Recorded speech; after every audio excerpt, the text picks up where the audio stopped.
Hello viewers, আসসালামু আলাইকুম। আমি কিভাবে জলপাইয়ের আচার দেই আপনারা দেখতে থাকুন।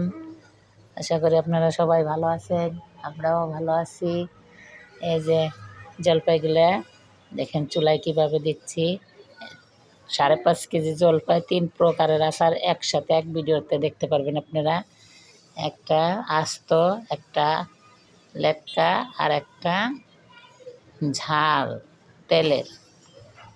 দেখেন কিভাবে দিচ্ছি, সব প্রকারের মশলা দিয়ে দিচ্ছি, আদা পেস্ট, সর্ষে বাটা সব দিয়ে একটু লবণ দিয়ে দিলাম। এখন চিনি চিনি দিয়ে দেব, চিনির ভিতরে একটু পানি দেব গলার জন্য।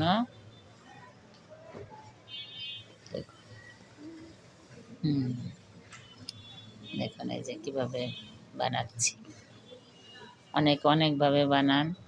আমরা এক ভিডিওতে 3 প্রকারের আচার দেখতে পারবেন। এইভাবে বানিয়ে খেয়ে দেখবেন, অনেক মজা। চেটে পুটে পাতিল থেকে নামানোর সাথে সাথে খায় শেষ। দেখেন আস্তে আস্তে লাড়াচাড়া করবেন আস্তটা যাতে না ভেঙে যায়। এটা হচ্ছে ভেঙে দিতেছি।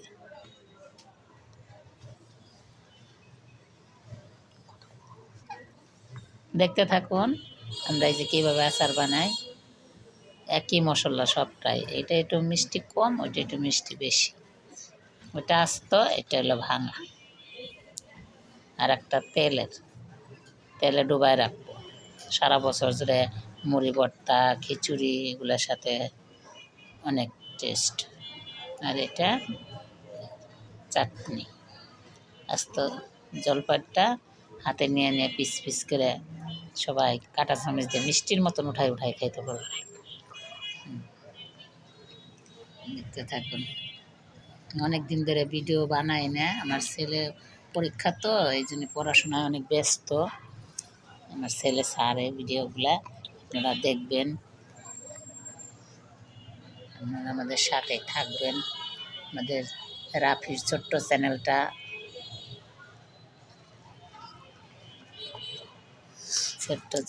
সাথেই সবাই থাকবেন, সাবস্ক্রাইব করবেন, লাইক কমেন্ট শেয়ার করবেন, যাতে রাফির ছোট্ট চ্যানেলটা আপনাদের দোয়ায় আল্লাহর রহমতে যেন অনেক বড় হয়।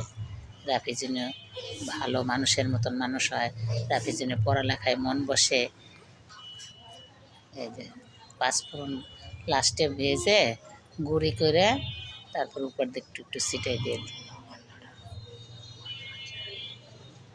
না, সব আচারে এইভাবেই দিতে হয় একবার। এই জন্য মরিচ, শুকনা মরিচ, পাঁচফোড়ন হালকা আছে ভেজে আপনারা ব্লেন্ডারেও করতে পারেন বা শিলপাটায়ও করতে পারেন, যে যেমন খুশি আধ ভাঙা করে দিয়ে দেবেন।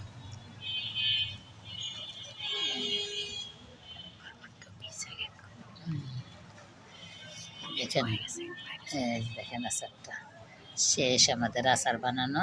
এখন ঠান্ডা হলে কাচের বয়ম বলেন, জার বলেন, কাচের বয়মে ভরে রাখলে সারা বছর জুড়ে খাবেন, কিচ্ছু হবে না, রোদ্রে দেওয়ার ঝামেলা ছাড়া। আল্লাহ হাফেজ।